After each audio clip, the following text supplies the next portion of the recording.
안녕하세요. 오늘 487회 오션 세미나를 시작하겠습니다.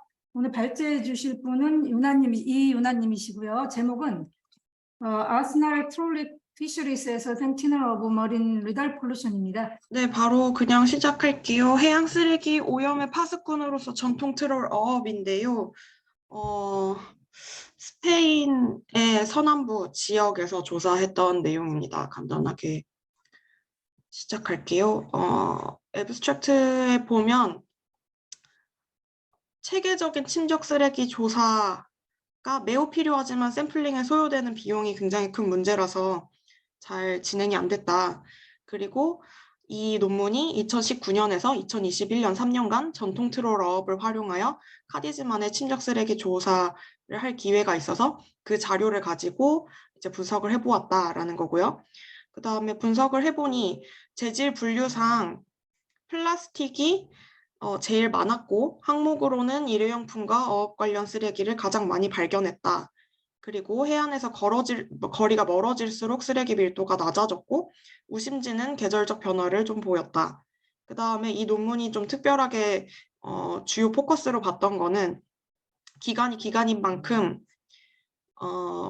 이 코비드-19 때 스페인이나 유럽 같은 경우에는 락다운으로 해서 필수적인 활동이 아니고서는 움직임에 제한이 있었기 때문에 이 락다운이 침적 쓰레기에 어떤 영향을 미쳤는지를 확인을 해보았다라고 했어요. 그래서 락다운이 있기 전, 락다운 중, 그 다음에 락다운이 끝난 후에 쓰레기 양을 비교를 했을 때 락다운 전에 비해서 65% 정도 감소를 보였다라고 했고, 이거는 아까 말씀드렸듯이 락다운 기간 동안 필수 활동밖에 못했기 때문에 관광 혹은 야외 활동을 못해서 그 감소로 인한 것으로 추정한다고 했습니다.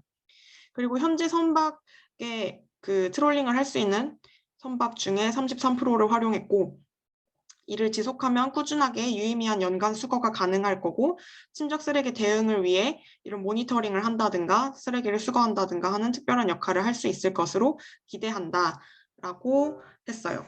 인트로덕션을 보면은 처음에 그 논문이 찾은 갭은 이거예요. 해양 쓰레기 문제의 심각성으로 다양한 기관들이 대응을 하고 있다. 문제가 심각한 걸 모두가 알게 되었고, 그래서 UN SDG 타겟 14.1에서 14가 해양이고 14.1은 이제 해양의 오염, 쓰레기를 포함한 오염 저감인데 G7, G20 액션 플랜 투 컴뱃 마린 리터라고 해서 UN에서 정한 것뿐만 아니라 이제 선진국 모임 G7, G20에서도 해양 쓰레기에 대응하는 액션 플랜을 만들었고 그거에 이제 다들 동의를 했고요. 그 다음에 EU에서도 마린 스트래티지 프레임워크 디렉티브라고 해서 해양 이용에 대한 전략이 있는데 여기에 10번에는 해양 쓰레기에 관련하여 특별한 조항이 있다고 합니다. 그리고 EU에서는 이제 해양 쓰레기는 아니지만 플라스틱 전략 대응에서는 이제 순환경제 그리고 일회용품 덜 쓰는 거 이런 내용들이 들어가 있고 또 UNEP에서는 유엔 환경총회 5회에서 구속력 있는 국제 플라스틱 협약을 만들자라는 게 통과가 돼서 진행 중이고 이런 고위급 대응에도 불구하고 사실은 해양 쓰레기에 대한 통합된 혹은 비교 가능한 모니터링 체계가 없기 때문에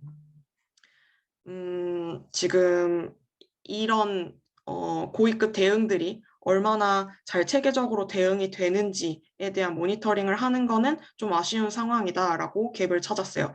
그리고 최신 연구 트렌드에서는 해양 쓰레기가 이제 종국에는인데 제가 종래라고 썼네요. 종국에는 해저에 침적되고 연안 해저가 이제 큰 쓰레기가 주로 침적하는 곳이 될 거라는 증거를 점점 더 확인하고 있다고 해요.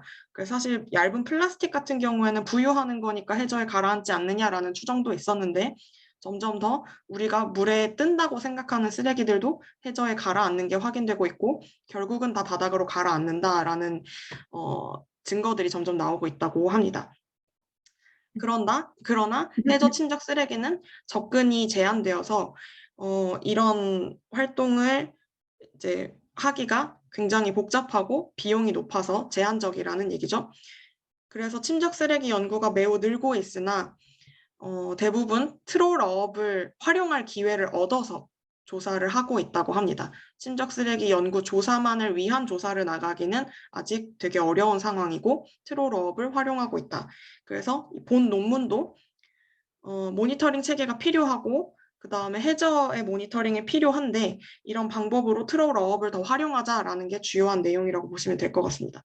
그래서 이 목적은 논문의 목적은 2019년, 2021년 3년간 남서스페인 카디즈만 연안에서 침적 쓰레기 모니터를 하고 성상을 확인하는 것이 목적이었고 특히 코비드-19 동안 락다운이 있는 동안의 해양 쓰레기 저감이 어떤 역할이 있었는지 확인하는 걸로 보았습니다. 죄송해요. 전화가 오고 난리가 났네요.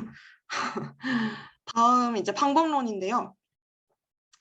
3년 동안 전통 트롯을 18척을 섭외를 했대요. 그래서 이게 33%라고 아까 그랬는데 이 지역에 이제 트롤업을 하고 있는 선박들이 있는 조합이 있고 거기서 18척을 섭외해서 이 18척이 총 181회 트롤링을 실시했다고 합니다. 그래서 전통 트롤이라는 거는 FAO에서 정의한 바에 따랐는데요. 그래서 어업을 생계수단으로 삼는 가구가 비교적 작은 어선을 활용해서 그리고 적은 자본과 에너지를 활용하여 연안 인근의 짧은 어로에서 주로 로컬 소비를 위한 전통 어업을 하는 경우라고 명시가 되어 있는데 이게 비교적 작은 어선이 무엇이냐, 그 다음에 적은 자본과 에너지가 무엇이냐, 주로 로컬 소비가 무엇이냐는 국가의 상황에 따라 다르다고 해요. 그래도 이 정도의 큰 범위 내에서 전통 트롤선을 규정을 했고 그 중에 18척을 활용을 했다고 합니다. 그래서 첫 번째 이제 데이터를 어떻게 콜렉트 했나를 설명을 하는데 에코푸에르토라는 이제 프로젝트가 이 프로젝트였던 것 같아요. 그래서 푸에르토는 이제 항구고 에코푸에르토라고 하면 이제 친환경적인 항구라는 프로젝트겠죠. 그 프로젝트 내부에서 이제 이런 활동을 통해서 해저 쓰레기를 확인을 한 것 같은데 여기에 지난 경험과 자기네들이 개발한 방법론을 따라서 실시했다고 합니다. 근데 이따가 뒤에도 나오겠지만 어선이 갖고 있는 이 트롤링의 그물코가 4cm, 4cm 정도라고 해요. 그래서 이 4cm 정도 되는 그물코를 가진 트롤을 가지고 어선별로 2번에서 4번까지 트롤링을 했고요. 어선이 어떤 이제 그 항로를 움직였는지 GPS 트래킹을 했고 트롤링 시간이 언제였는지 그 인터벌도 확인하고 시간도 확인하고 했다고 하고요. 트롤링 범위가 굉장히 넓습니다. 그래서 연안에서 10km 혹은 70km 거리 내, 그 다음에 수심도 10m에서 580m까지 다양합니다. 그래서 이렇게 트롤링을 해서 쓰레기를 선상으로 가지고 오면 선상에서 종류별로 분류를 해서 색에 나눠 담았다고 해요. 그리고 이걸 항구로 가져와서는 그 색을 이제 캔버스 천에 펼쳐놓고 사진 찍고 그다음에 개수 확인하고 해서 분류는 조인트 마스터 리터 카테고리 리스트에 준해서 했다고 하는데 이따가 논문 보시면서 어떤 걸로 분류했는지 같이 보실게요. 그리고 수집 데이터를 스프레드 시트로 옮겨서 이제 데이터를 이제 가공을 했는데 가공한 내용은 이제 밀집도가 어느 정도 되는지, 그 다음에 면적당 평균 무게로 따졌을 때 밀집도가 어느 정도인지를 봤고, 계절별로 어떻게 다른지, 그리고 락다운 전, 락다운 중간, 그 다음에 락다운 후에 3가지 시기로 나누어서 봤고요. 평균 수거율이 어느 정도인지 확인했다고 합니다. 그래서 넘버 오브 토어스인데 트롤링 몇 번 했느냐여서 총 이 3년간의 기간 동안 181번을 하고 여름에 99번, 그 다음에 가을에 61번, 겨울에 21번 했고 요거를 다시 락다운 기준으로 나눴을 때는 락다운 전에 94번, 락다운 기간 동안 44번, 그 다음에 락다운 끝나고 43번 이렇게 했다고 합니다. 그래서 했을 때 아이템은 개수가 얼마큼 나왔냐, 총 181번을 해서 총 2,463개 아이템을 확인을 했고요. 여름에 1,389개, 가을에 844개, 겨울에 230개, 락다운 전에 1,596개, 락다운 중에 594개, 락다운 끝나고 273개인데 이거는 아직 지금 몇 번 했는지를 비교를 해서 안 했기 때문에 평균을 좀 나중에 보실 수 있는데 이건 총 횟수를 를 나타낸 표예요. 그래서 플라스틱 아이템이 줄을 이룬다고 했고 총 263개 중에 1809개가 나왔다고 해서 다른 여타의 연구들과 마찬가지로 플라스틱이 가장 문제다라는 거 했고 그 다음에 뭐 언제 했느냐, 뭐 제일 깊은 데가 제일 낮은 수심은 어디였느냐, 거리는 제일 뭐 가까운데 제일 먼데 해서 또 얘기를 했고 그 다음에 총 그래서 샘플링 에리아가 어느 정도의 면적을 커버하느냐 요거까지 이제 표로 정리가 되어 있어요. 그래서 어떻게 했는지를 보셨고 그 다음에 이 활동을 또 그림으로 나타내 줬어요. 그래서 저희가 카디즈만이라고 하는데 스페인이 이렇게 있으면은 포르투갈 밑에 여기에 있는 요 만입니다.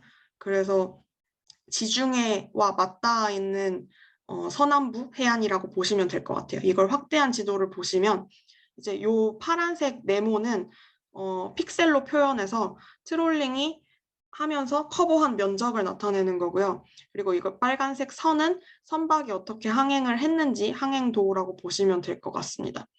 그래서 가까운 해안 10km에서 70km까지 하고 어떻게 움직였다, 그다음에 얼마만큼의 면적을 커버했다라는 걸 여기서 보실 수 있습니다. 요 뭐 statistical analysis 어떻게 했는지 뭐 표시를 한 게 있는데 요거는 결과 보면서 같이 얘기해도 될 것 같아요. 그래서 총 181번의 트롤링을 했는데 그 중에 3번만 쓰레기가 아무것도 안 나왔다고 해요. 그래서 98%가 이제 하울링 했을 때, 트롤링을 했을 때 98%에서 쓰레기가 발견됐다라고 했고, 요거는 표 1에서 지금 저희가 확인한 내용이고, 그래서 수거한 쓰레기의 구성이 어떻게 되느냐라고 보면은 이 트렌드는 3년 동안 샘플링을 하면서 비슷한 그 추세를 보였다고 해요. 이게 두 번째 표에 나와 있는데 플라스틱이 73%, 그다음에 메탈, 금속이 14%, 섬유, 천 같은 게 6%, 글라스, 세라믹이 4%, 나무가 1%, 그다음에 고무가 1% 이렇게 나왔다고 합니다. 그래서 이거를 재질별로 나눴을 땐 이렇게 되고요. 항목별로도 나눠봤어요. 항목이 이게 그림이 참 보기가 어렵게 만들어놨다라고 생각을 하는데 일단 캔이 지금 제일 첫 번째로 올라와 있고 그 다음에 래퍼, 푸드 래퍼, 우리가 푸드 래퍼라고 하는 거, 이 포장재가 그 다음을 이었고 그 다음에 이 플라스틱 백, 비닐봉지가 요만큼, 그리고 어업 쓰레기 나왔고요. 필름을 이거를 크기별로 분류를 해가지고요. 이게 필름 10에서 20cm 정도 되는 필름이고, 그리고 일회용품, 푸드 커틀러리 컨테이너, 음식 담는 일회용품들이죠. 그 다음에 큰 필름, 플라스틱 필름이 나왔고요. 그리고 쇼핑 이 스트래핑 밴드나 그 다음에 뭐 공산품 패키징 하는 거, 공산품 포장하는 거가 나왔고 그 다음에 글라스 보틀이 나왔고요. 요 필름, 작은 필름이 여기에 나오고 그리고 여기 찢어진 거, 네, 아더 텍스타일이 여기 나왔고요. 그리고 플라스틱 보틀이 여기 나왔습니다. 그리고 네, 이 신테릭 로프는 거의 어선에서 쓰는 거긴 할 텐데 이 그 합성 섬유로 된 로프들 나왔고요. 그 다음에 옷 같은 거가 나왔고 마지막으로는 이 옥토퍼스 펫이 나왔어요. 이게 신기해가지고 표시를 해놨는데 뒤에 자세하게 얘기는 따로 안 나오더라고요. 근데 이 항목들을 이렇게 분류를 하고 재질별로 해서 항목별로 다시 퍼센티지를 나눠가지고 이 표에서 보실 수 있는데 뒤에 분석을 할 때는 제너럴한 항목 분석을 다시 합니다. 그래서 지금 필름을 크기별로 나눴지만 필름이랑 플라스틱 이런 얇은 필름 소재를 다시 큰 중분류로 나눠서 보거든요. 그래서 그 결과를 밑에서 보실 수 있어요. 그래서 여기 제네릭 카테고리가 좀 더 편안한 이제 비교 분석을 위해서 제네릭 카테고리로 비교를 했다라고 했는데 그 다음에는 이제 리터 덴시티거든요. 밀집도랑 이게 어떻게 분포되어 있는지를 봤어요. 그래서 이 밀집도가 굉장히 크게 나타납니다. 그러니까 0%라는 건 아까 3번, 181회 중에 3번에 그 쓰레기가 아예 안 나왔다고 했잖아요. 그래서 그게 0이고 많이 나왔을 때는 이제 제곱킬로미터당 396개까지 나왔다라고 해서 굉장히 넓은 범위로 확인이 됐다라고 했고, 그리고 면적 대비 쓰레기 무게로 했을 때는 제곱킬로미터당 24에서 플러스 마이너스 17개 정도가 나왔다라고 했고, 요 아까 그 면적을 픽셀 단위로 나눠서 봤죠. 파란색 픽셀을 보셨는데 그 총 293개로 픽셀을 나눠서 샘플 에리아를 표시를 했거든요. 그래서 요게 점점 그 해안에서 멀어질수록 밀집도가 줄어드는 걸 보실 수 있습니다. 그래서 다시 한번 여기서 요 밑에서 보시면 요 빨간색이 밀집도가 높은 거고 파란색이 밀집도가 낮은 거예요. 그래서 여기는 체크본이 쳐져 있는 거는 단순 비교를 하기에 너무 적은 양이 수집된 거라서 약간 예외로 두고 전반적인 트렌드를 봤을 때는 아무래도 연안에서 가까운 쪽에 쓰레기가 더 많고 거리가 생길수록 쓰레기가 좀 더 줄어드는 트렌드가 있다라는 걸 보실 수 있습니다. 특히 요 가운데 부분 보시면 이 강이 나오는 곳, 강 유입구에 좀 더 쓰레기가 많이 집중되는 걸 보실 수 있어요. 그래서 여기도 마찬가지로 여기가 강이 들어가는 입구인데 여기를 기점으로 이렇게 지금 빨간 선이 그려지고 있죠. 그래서 연안에 가까운 쪽이기도 하지만 특히 중앙 부분, 이 조사 면적의 중앙 부분, 강이 흘러 들어오는 곳이 좀 더 쓰레기가 많다. 그래서 인간 활동에 의한 쓰레기 유입이, 육상 기인 쓰레기 유입이 유의미하게 차이가 있는 거를 보실 수 있어요. 이따가 트렌드를 보시면. 그래서 요거를 지역별로 나눠본 거, 그 다음에 디스트리뷰션을 이제 계절별로 봤을 때는 계절별로 그렇게 큰 차이가 없었다고 나왔고요. 그리고 네, 이 계절별로 최대 그 쓰레기가 나오는 양에서는 좀 차이가 있었다고 해요. 평균으로 따졌을 땐 차이가 없지만. 그래서 그 결과를 여기에 테이블 2에서 아주 자세히 여기서 보실 수 있고 테이블 2는 요 결과를 가지고 제가 이 논문을 보면서 이건 되게 잘했다라고 생각했던 거는 다른 선행 연구랑 비교를 확실하게 했어요. 그래서 아까 중분류로 나눠가지고 다른 나라랑 다른 그 지역이랑 비교를 가능하게 했다고 했는데 이 표가 이제 이전에 했던 연구들과 비교를 했을 때 이 지역이 어느 정도의 쓰레기를 가지고 있나 트롤링 어업으로 했을 때였거든요. 그래서 여기 걸프 오브 카디즈가 이 본 연구고요. 그 다음에 나머지가 선행 연구들입니다. 마찬가지로 트롤링 어업을 활용해서 침적 쓰레기를 확인한 연구들인데 요거를 쭉 비교해서 표를 자세하게 나타내서 앞으로 선행 연구들을 바탕으로 이 연구에서 한 선행 연구를 바탕으로 다른 지역에서도 이 트롤링 어업을 활용한 침적 쓰레기 연구를 계속 해나가자라고 하는 요 논문의 주장에 굉장히 부합하는 자료를 잘 제공을 해줬다라고 생각을 했어요. 그래서 요거는 이제 조금 메인 타입이 지역별로 좀 다르게 나온 것도 있고요.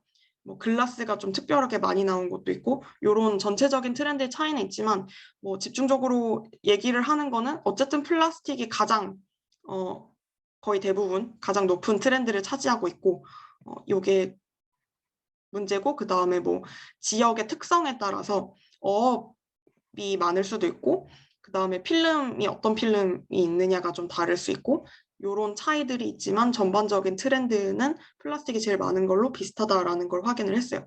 그래서 요 논문이 제시하는 방향대로 만약에 다른 데서 전통 트롤 어업을 활용해서 침적 쓰레기를 활용한다면 좋겠다라는 생각을 했고요. 그 다음에 네, 결과 부분 조금 더 보자면 이 쓰레기 밀집도가 그 팬데믹 시기에 따라서 어떻게 다른지를 이렇게 표시를 하는데 그리고 이 논문을 보면서 제가 조금 불편했던 거는 이게 온라인 버전으로 보면 다른지 모르겠지만 PDF 버전으로 볼 때는 이 표들의 표시가 되게 불친절했거든요.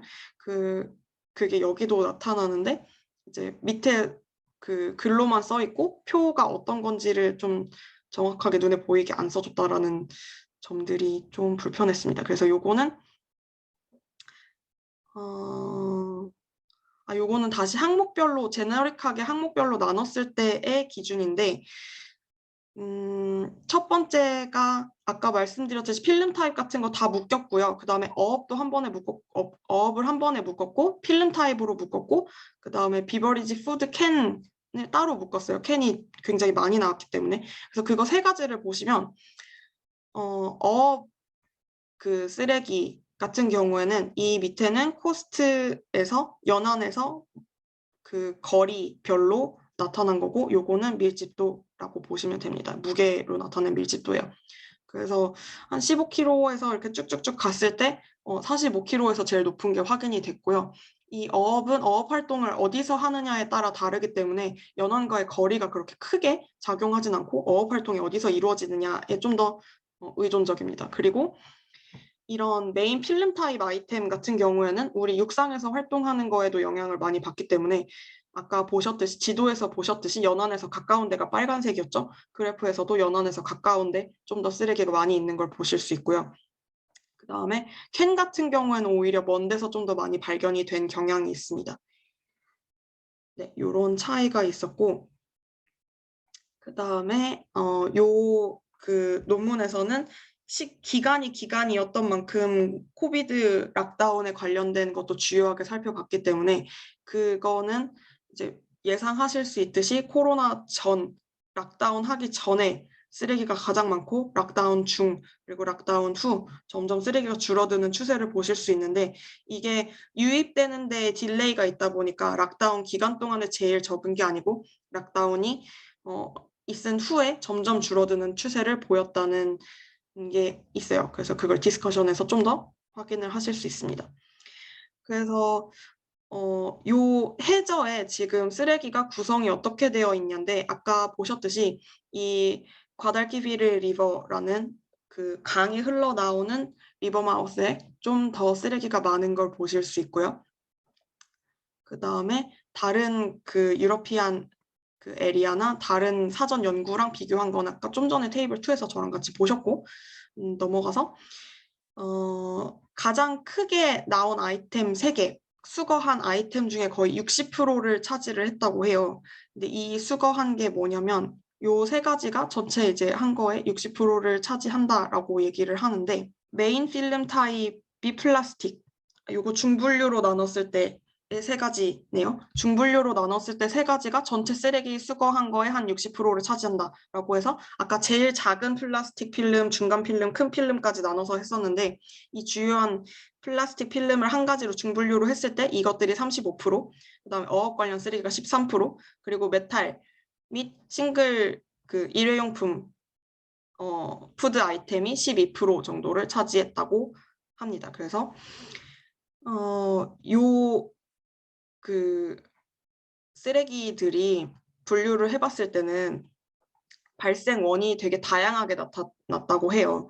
그래서 식당에서 테이크아웃 하는 거나 아니면 가정에서 나오는 거나 산업용으로 쓰거나 아니면 피싱을 하거나 여기서 되게 다양한 그 발생원을 볼 수 있었다고 하고 그 다음에 이 카디즈만에 여기가 주요하게 어떤 활동이 두드러지는 게 아니고 다양한 활동이 동시에 이루어지는 곳이면서 관광지이기도 하기 때문에 이런 다양한 발생원들을 추정할 수 있었다고 하고요. 네, 테이블 2에 이제 이거를 다양하게 요 첫 번째 걸 보시면 어떤 활동들이 있었는지 보실 수 있고 요거를 다른 나라랑 비교까지 해서 보았습니다. 그 다음에 그 쓰레기 밀집도를 봤을 때는 이게 카디지가 다른 나라들이랑 비교했을 때 그렇게 많은 그러니까 밀집도가 높은 지역은 아니었다고 해요. 근데 요게 그러니까 카디지가 아까 지도에서 보셨지만 지중해에서 뻗어 나오는 그 지중해랑 이렇게 많이 이렇게 갈라지는 그 초입에 있기 때문에 지역적 특성 때문에 또 쓰레기가 더 많이 밀집되지 않는 영향이 있을 수 있다라고 얘기를 했고요. 그다음에 공간적으로 분포를 살펴봤을 때는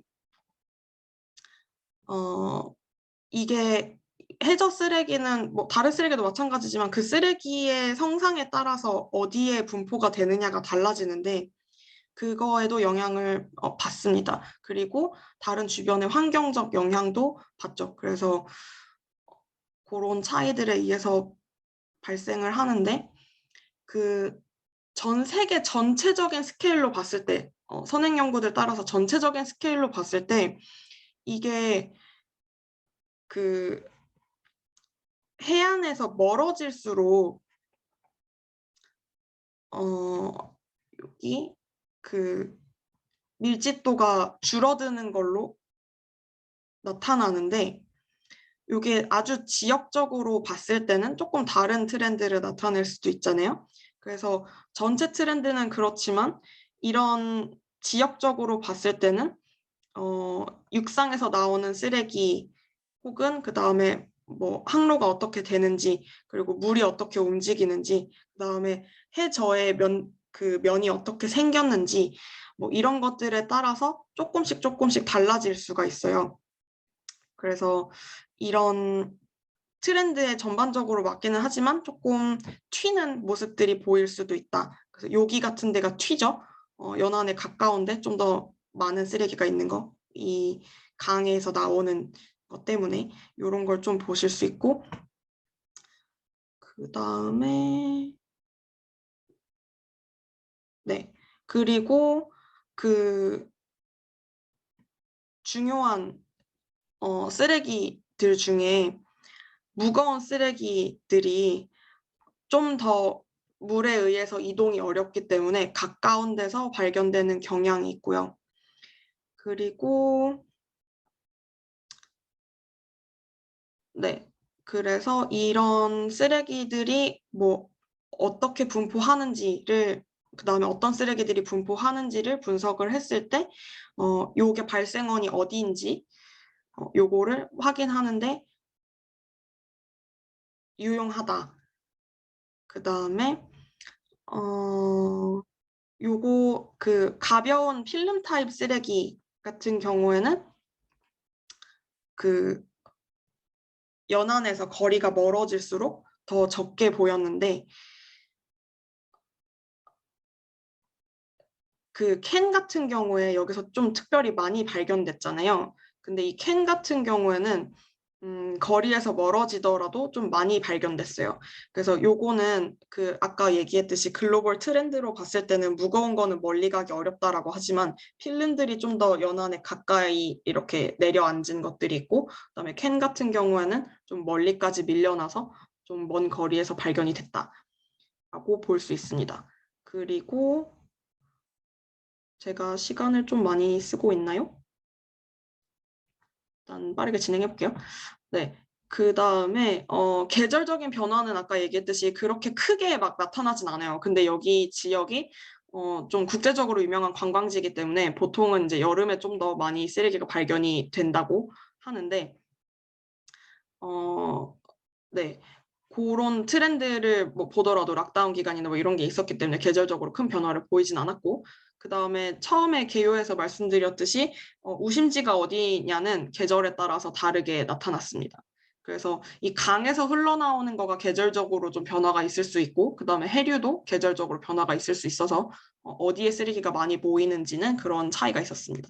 그 다음에 템포럴 트렌드라고 하는데 요거는 아까 말씀드렸던 코비드에 따라서 기간별로 추세를 나타낸 거였어요. 그래서 그 락다운 하기 전, 네, 락다운 하기 전에는 이 쓰레기의 분포량이 뭐 그 월별로 되게 꾸준하게 스테이블하게 나왔고 그 다음에 락다운하고 락다운 끝나고 나서는 30% 70%씩 이렇게 확확 줄었어요. 그래서 그런 락다운의 영향이 좀 몇 개월에 따른 딜레이가 있지만 락다운의 영향이 분명하게 보였고 그 다음에 쓰레기가 어디에 모이는지 같은 거는 사실 되게 다양한 모습을 보였다고 합니다. 그래서 이 카디즈 만 전체의 우심지의 트렌드는 조금 다양한 모습을 보였고, 이거는 네, 요거는 락다운 때 얘기고, 그 다음에 여기서 좀 중요한 팩터는 아까 보셨듯이 강에서 어떻게 물이 흘러나오느냐, 그거에 따라서 쓰레기가 어떻게 흘러나오느냐가 좀 주요한 요인이었고요. 그 다음에 네, 그리고 이 락다운 기간 동안 그 유희 낚시로 나오는 픽싱 액티비티가 없었던 것도 요인으로 작용을 했다고 볼 수 있습니다. 그리고 이거 다시 한번 확인을 하자면 이 쓰레기를 수거하는 수거율을 따져봤을 때는 확실히 락다운에 의해서 인간 활동이 적었을 때 쓰레기 수거율이 훨씬 낮았다라는 걸 확인하실 수 있고요. 수거율로 봤을 때 두 가지 상황을 가정해 볼 수 있다라고 했어요. 코비드 전에 좀 더 많은 배들이 이렇게 참여를 해가지고 이거 트롤링을 하는데 참여를 했다라는 점을 좀 들어볼 수 있고, 그 다음에 두 번째로는 이 카디즈만에 있는 모든 배들이 다 같이 협업을 했을 때 그런 차이가 있을 수 있다라고 하는데, 이 선박들의 그 참여를 이끌어내는 게 이 트롤링을 하는 거에 좀 주요한 요인이었기 때문에 그런 시나리오들을 두 가지를 살펴봤습니다. 마지막으로는 이 트롤링 어업을 이 침적 쓰레기 연구에 사용하는데 장점과 단점을 좀 꼽아봤는데, 요거는 PPT로 좀 돌아가서 볼게요. 이렇게 진행을 쭉 해보고 나서 그 전통 트롤 어업을 활용했을 때 침적 쓰레기를 모니터링 하는데 좋은 점이 뭔가, 나쁜 점이 뭔가를 확인을 해서 쭉쭉쭉 나열을 해줬는데, 좋은 점이라고 한다면은 조사만을 위해서 트롤링을 하는 것보다 비용이 훨씬 낮게 할 수 있다는 점, 그리고 조사만을 위해서 인력이 움직이는 것보다 훨씬 더 넓은 공간적, 그리고 시간적으로 샘플링을 할 수 있다는 점, 그 다음에 요거를 동일하게 이렇게 사용했을 때 여타 지역 및 국가로 요 방법을 그대로 확장할 수 있다는 점, 그리고 이런 넓은 조사를 어업 활동을 활용한 넓은 조사를 하면서 또 해양학 전문 그 조사 방법을 서로 보완을 해서 조사를 할 수 있다라는 점이 장점으로 꼽혔습니다. 그리고 단점으로는 어업인을 참여하는 설득이 쉽지 않을 수 있다 라는 점이 있고, 그 다음에 샘플링을 하는 방법을 이분들을 다 교육을 시켜야 하는데 그 방법을 통일되게 프로토콜 관리하는 게 좀 어렵다. 그 다음에 이 어업 트롤링을 하면 그물코 사이즈가 아까 말씀드렸듯이 대부분 3에서 4cm인데, 그러면 2cm짜리도 걸리긴 하지만 대부분 4cm 이상의 쓰레기를 건지게 되고, 보통 매크로 사이즈라고 보는 2cm의 쓰레기를 모두 포함하지 않아서 일반적으로 우리가 그 해양 쓰레기를 구분하는 매크로 사이즈에 맞지 않는 방법이 된다라는 게 좀 한계로 꼽혔고, 그리고 선박 항해 기록 같은 경우에 나라별로 다르긴 하지만 이 스페인 같은 경우에는 선박 항해 기록, GPS 기록이 스페인 정부의 소속이라서 이거를 얻는 과정이 까다롭고, 어선들은 자기네가 어업을 하는 장소가 공개되기 때문에 이거를 꺼린다고 합니다. 그 다음에 금어기 같은 게 설정되어 있으면 그때 트롤링 어업 선박을 내보내는 게 어렵기 때문에 조사 기간을 원하는 대로 설정할 수 없다라는 문제가 있고요. 그리고 해양 쓰레기의 남획, 그러니까 오버피싱 오브 리터라고 했었는데, 네, 항만 내에 같은 정해진 장소를 계속, 좁은 장소를 계속 하거나, 혹은 정말 대규모로 트롤링을 하는 게 아니면 그 쓰레기를 대규모로 수거를 해서 쓰레기 양 모니터링 조사에 영향을 미칠 만큼의 영향은 없을 거다라고 얘기를 했어요. 그리고 결론은 6가지를 간략하게 정리를 해줬는데, 첫 번째는 말씀드렸듯이 코비드에 따라서 계속 감소 추세를 보였고, 그 다음에 해양 및 육상 기인 모두 인간 활동에 따라서 영향이 뚜렷했고요. 플라스틱이 재질적으로 주를 이뤘고 항목은 일회용품과 어업이 가장 많았다.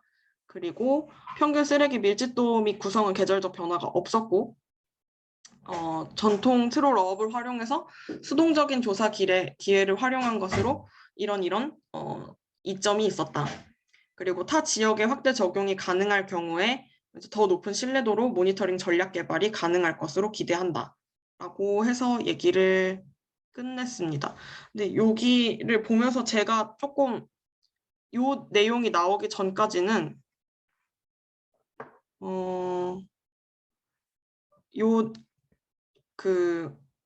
왜 공유가 꺼지죠? 요 내용이 나오기 전까지는 이 코비드 전에 쓰레기를 수거를 하고 그 다음에 코비드 이후에 그 락다운 후에 쓰레기를 수거한 양이 점점 줄었다라는 게 같은 지역을 수거를 하면 원래 있던 쓰레기 수거하고 나서 적게 나오는 게 당연한 게 아닌가라고 했는데 생각보다 굉장히 넓은 지역을 커버를 해서 그런 영향이 없었다는 것도 알겠고 여기서 얘기했듯이 같은 지역을 커버한 게 아니고 되게 넓은 지역을 커버했기 때문에 충분히 코비드 전, 그 다음에 락다운 후의 비교가 유의미하다라고 생각이 들었어요. 이 정도로 정리를 해볼게요. 제가 시간을 좀 많이 쓴 것 같은데 질문이나 지금 의견 11시 받습니다. 11분이라서요. 네, 적당합니다. 네, 고맙습니다. 네, 잘 발제해 주셔서 감사하고요.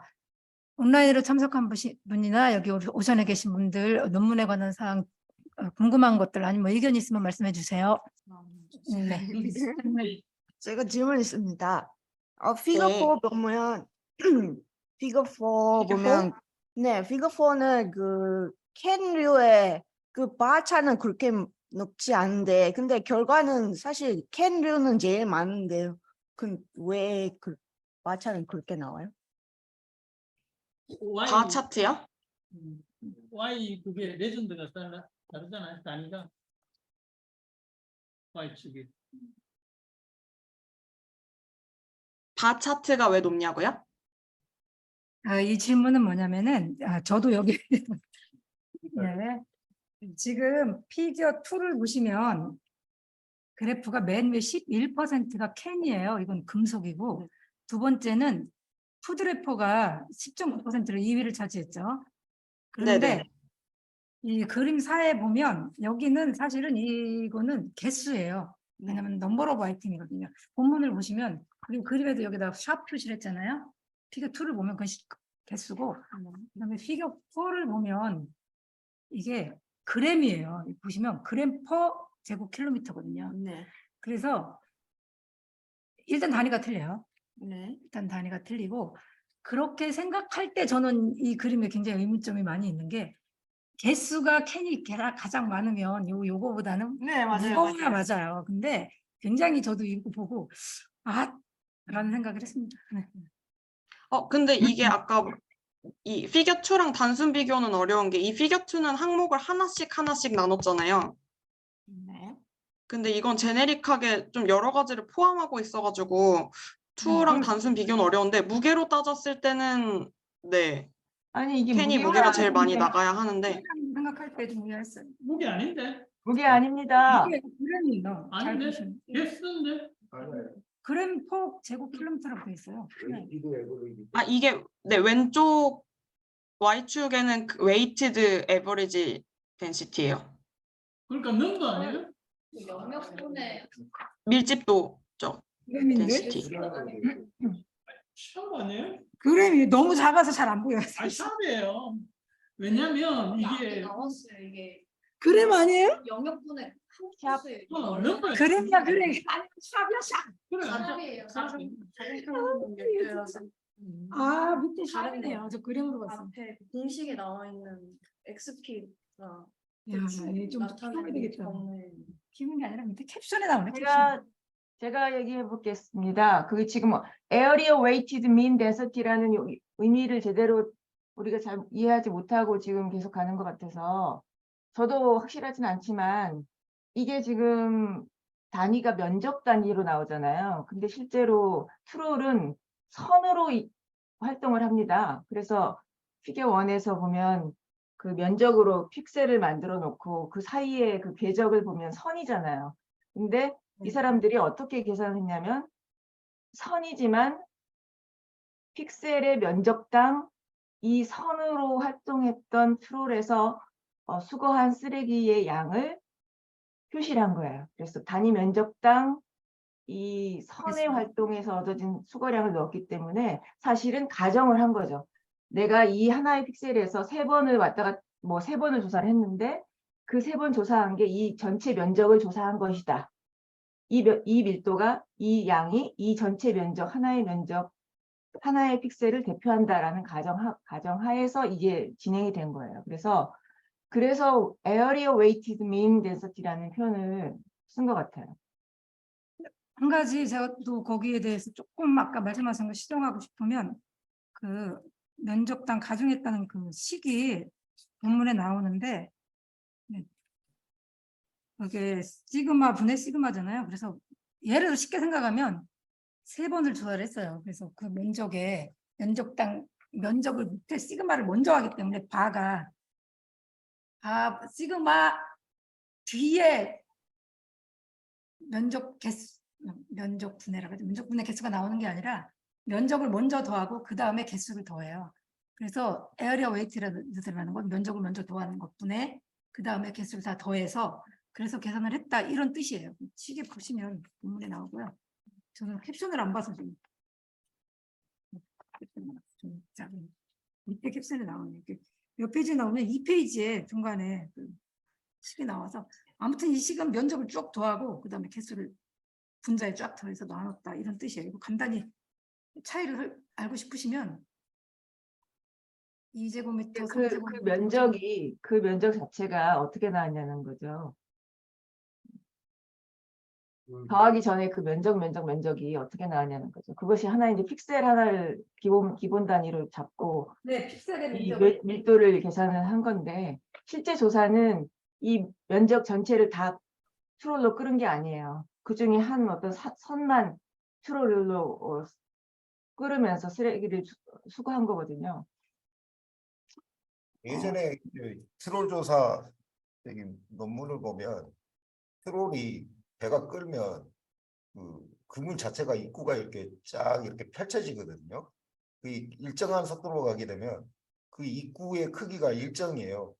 그래서 이제 그 입구 길이하고 배가 이동하는 그 경로가 있으면 그걸 곱하면 면적이 나오는 거예요. 조사하는 면적이 나와가지고 그런 식으로 옛날에 그 논문 같은 경우는 제가 옛날 발표했던 논문인데 그런 식으로 계산을 했고 여기는 좀 다르게 한 것 같더라고요. 그런데 이 SI의 테이블 S2에 보면 이게 거리하고 number of holes하고 swept area가 제곱킬로미터로 나오거든요. 그러니까 호승님이 방금 얘기한 것처럼 이 트롤이 끌고 간 그 면적을 입구 곱하기 움직인 거리 하면 면적이 나오죠. 그걸로 계산해서 한 것 같아요. 근데 논문 자체에는 그런 명시가 없어요. 픽셀이라고 나오거든요. 네. 제 생각에는 이게 픽셀은 면적이 동일하잖아요. 거의. 그래서 동일한 면적대로 했으면 에어리어 웨이트 필요가 없거든요. 사실 픽셀 면적이 만약에 10제곱킬로미터라면 거기에 있는 쓰레기를 그냥 10제곱킬로미터로 나눈 거기 때문에 단순한 밀도가 나오죠. 그래서 그 서플리멘터리 한번 띄워보시겠어요? 지금 저도 올렸고 정명일도 올렸고 보기 올렸죠. 유나님 가지고 계시지 않으시면 여기서 지금 네, 열고 있습니다. 잠시만요. 근데 본문에는 지금 제가 파랗게 하이라이트 한 것처럼 계산을 해서 한 거고 그 동일하게 그냥 트롤링 한 면적을 그냥 동일하게 하진 않았어요. 잠깐만요. 이 표현이 아마도 트롤한 면적을 계산을 해서 했다는 표현을 이렇게 쓴 것 같네요. 그 픽셀에서 조사한 면적이 조사했을 때마다 다 다르게 나타날 수 있을 것 같은데 서플리멘터리 네, 다르게 예, 그런 것 같네요. 서플리멘터리를 보면은 그림이 S1이 나오는데 S1 그림을 한번 보면 좋을 것 같습니다. 네, 여기 보면은 1A라고 되어 있는 리터 트롤링이라고 되어 있는 쪽을 보면 아까 호수님 말씀하신 것처럼 입구는 넓은데 뒤쪽은 좀 좁게 Y자형으로 지금 트롤이 있잖아요. 1A라고 되어 있는 쪽. 그죠? 그래서 아마 지금 호수님 말씀으로는 저 Y자의 맨 밑에 쪽 물이 나가는 쓰레기가 걸리는 그쪽 부분에 그게 면적이 될 것이다 이렇게 얘기를 하신 건가요? 아니면 그 이 입구 쪽? 입구를 말씀하신 입구 쪽을 기준으로 그게 해서 면적이 될 것이다. 이쪽입니다. 이쪽. 그러니까 폭 곱하기 궤적의 길이 예. 그렇게 해서 조사한 면적이 나올 수 있겠네요. 그러면 그 그래서 앞에 면적을 다 테이블 2로 S2로 가보세요. 올라가 보세요. 그러면 각 그 조사 결과를 스웨프트 에어리어라고 나오죠. 저게 트롤이 훑은 면적이 되는 거지. 예, 그러니까 그러네. 조사 면적이 되는 거죠. 조사 면적대로 한 거네요. 조사 면적을 다 조사가 한 번 된 데도 있고 많이 된 데도 있으니까 그걸 다 평균을 내서 그러면 아까 그 값이 나오겠네요. 에어리어 웨이티드 덴시티가 그렇게 나온 거네. 그죠? 면적을 먼저 더하고. 제가 정확하게는 모르겠지만 이렇게 조금 조사했는데 숫자가 많이 나오면 그냥 평균을 내버리면 걔가 이렇게 높이죠. 영향을 많이 주잖아요. 그러니까 많은 면적을 했으면 걔의 대표성이 더 커지게 면적이 커지는 부분을 분모에다 집어넣어 줘 가지고 평균을 했다는 거죠. 그래서 산술 평균이 아니고 가중 평균이다라고 설명하고 있죠. 그 표현은 아, 제가- 본문에 그대로 나와요. 그러니까 제가 볼 때는 네. 본문을 이해할 때 가장 물론 크게 사람성은 아니지만 그 스위프트 에리아를 거리를 곱하고 입구에 우리 만타트롤 계산하듯이 했다라고만 써줬으면 맞아요. 네, 괜찮았는데 사실 지금 말씀하시는 거는 본문에 그대로 나와요. 왜냐면은 면적이 작은 데에서 많이 나오는 쓰레기의 영향을 여기서 고려했다고 나오거든요. 그 얘기가 뭐냐면 100개가 2에서 나오면 2를 100으로 나눈 다음에 그 다음에 그것들을 다시 평균을 내버리면 이게 이 평균이 주는 아까 말씀드렸다시피 시그마 밑에 면적을 먼저 더하고 개수를 뭐 더한 다음에 그 평균을 내거든요. 그 얘기는 2분의 100 더하기 뭐 3분의 10 뭐 이렇게 하면은 이 처음에 2분의 100이 워낙 50으로 커지잖아요. 이 영향이 너무 커지니까 먼저 면적을 다 더하고 분자에는 개수를 더해서 계산을 했다고 아예 그런 표현이 본문에 나오니까 그래서 가죽을 줬다 이렇게 이해하시면 됩니다. 다른 질문 있으면 말씀해 주시고요. 의견 있으면 의견도 좀 그 주세요. 필름 형태의 플라스틱이 가까운 데 많이 가라앉잖아요. 네. 우리가 보통은 필름이니까 가볍고 물에 잘 뜨니까 얘가 해수중에 많이 떠다닐 거고 더 멀리 갈 거라고 생각을 하는데 그렇지가 않다는 거죠. 여기서 인용했던 벤 에머릭과 슈발츠의 논문에서도 그렇게 쓴 것 같아요. 그래서 필름 형태가 우리가 부산의 수영강 바닥에서도 트롤을 해봤잖아요. 아니, 통발을 이용해서 쓰레기를 붙잡는 그 실험을 해봤는데 그때도 보면은 저희가 생각했던 것보다 훨씬 많이 바닥에 필름 형태의 쓰레기가 많이 가라앉아 있더라. 이런 거를 알 수가 있어가지고 요즘 기억해 두시면 좋을 것 같아요. 그러니까 여기서도 논문에서 보면은 필름이 부력이 적으니까 이제 빨리 가라앉는다 이렇게 표현하고 있는데 그거를 좀 보시면 좋을 것 같고요. 에코피쉬라는 프로젝트에 대해서 좀 탐색을 더 해보면 좋을 것 같거든요.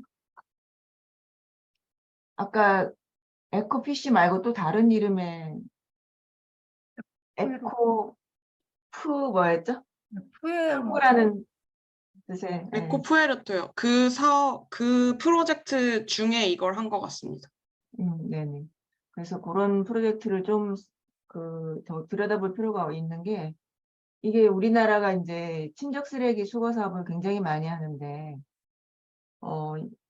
미국의 사례는 저희들이 잘 알고 있어요. 미국에서는 쓰레기를 치우지 않고 비용 편익 분석을 해서 실제로 피해가 더 커서 어떤 정도의 그 예산을 투입하는 것이 편익이 크다고 사전 연구가 되었을 때 그걸 실시하거든요.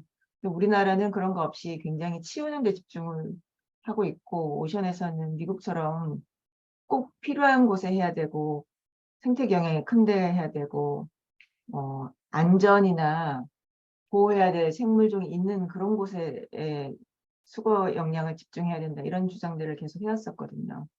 근데 이제 이 유럽에서도 이런 좋은 사례가 있다는 거를 좀 더 알고 공부를 해야 될 것 같고요. 여기 논문이 그 어선을 이용해서 한 거잖아요. 이게 굉장히 좋은 사례가 될 것 같아요. 그래서 우리도 이렇게 좀 따라서 해보자라고 하면 좋겠고, 굉장히 논문을 잘 쓴 것 같습니다. 좋은 논문이라서 배울 게 많았어요. 저는 사실 보면서 좀 궁금한 게 있었는데, 트롤 어업이 워낙 그 해저면을 긁어낸다는 반론 그리고 영향에 대한 얘기가 많다 보니까 침적 쓰레기를 수거하는데 트롤 어업을 쓰는 게 환경적 영향이 다른 영향이 없는 건지에 대한 의문은 계속 있었거든요. 근데 이게 전통적인 트롤 어업이라고 해서 뭐 큰 선박에서 하는 기계적인 그런 트롤 어업보단 영향이 적겠지만 이건 괜찮은 것인가 하는 환경 영향 평가 같은 건 없었나가 궁금했어요. 제가 3미터였나요? 우리나라 깊이가 10m.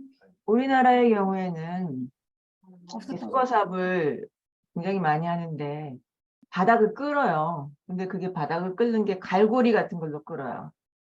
엄청나게 억세게 굉장히 닷처럼 이렇게 큰 쇳덩어리를 가지고 바닥을 끓는단 말이에요. 그래서 트롤처럼 저렇게 어망으로 끓는 게 아니고, 끄는 게 아니고 엄청난 쇳덩어리로 끌기 때문에 그것이 오히려 우리나라의 경우에는 환경적인 영향을 굉장히 크게 준다, 굉장히 파괴적인 방식으로 정화 사업을 한다라고 볼 수가 있고, 외국의 경우에는 그런 식으로 해서 트롤을 하지는 않는, 저는 그런 사례 못 봤고요. 이 지금 트롤 어업에서 수거를 하는 것이 환경적인가라는 것은 이제 전통 트럭을 하는 게 맞느냐 안 맞느냐의 논란과 비슷한 것 같아요. 그래서 전통적인 그냥 원래 하던 어업의 어선을 빌려가지고 원래 하던 어업 방식으로 하되 거기서 걸려 올라온 것을 여기서 조사를 한 거거든요. 그래서 환경적인 추가적인 파괴는 최소한으로 한 그런 조사 방법이죠. 근데 우리나라처럼 조사도 안 하면서 수거하기 위해서 바닥에 엄청나게 큰 도구를 넣어가지고 바닥을 휘저는 방식으로 끌어올리는 것이 오히려 굉장히 비판적으로 봐야 되는 부분이죠. 그렇습니다. 제 생각에는. 네, 좋은 의견 감사합니다. 저는 큰 쓰레기가 안 나와서 어망이나 통발 이런 것들이 안 나와서 이런 것들이 없지는 않았을 텐데라는 그런 한계점도 있다고 생각을 했고요. 혹시 또 다른 의견 있으면 말씀해 주세요. 네, 지금 30분 돼서 이번 487회 세미나를 마치겠습니다. 참석해 주셔서 감사합니다.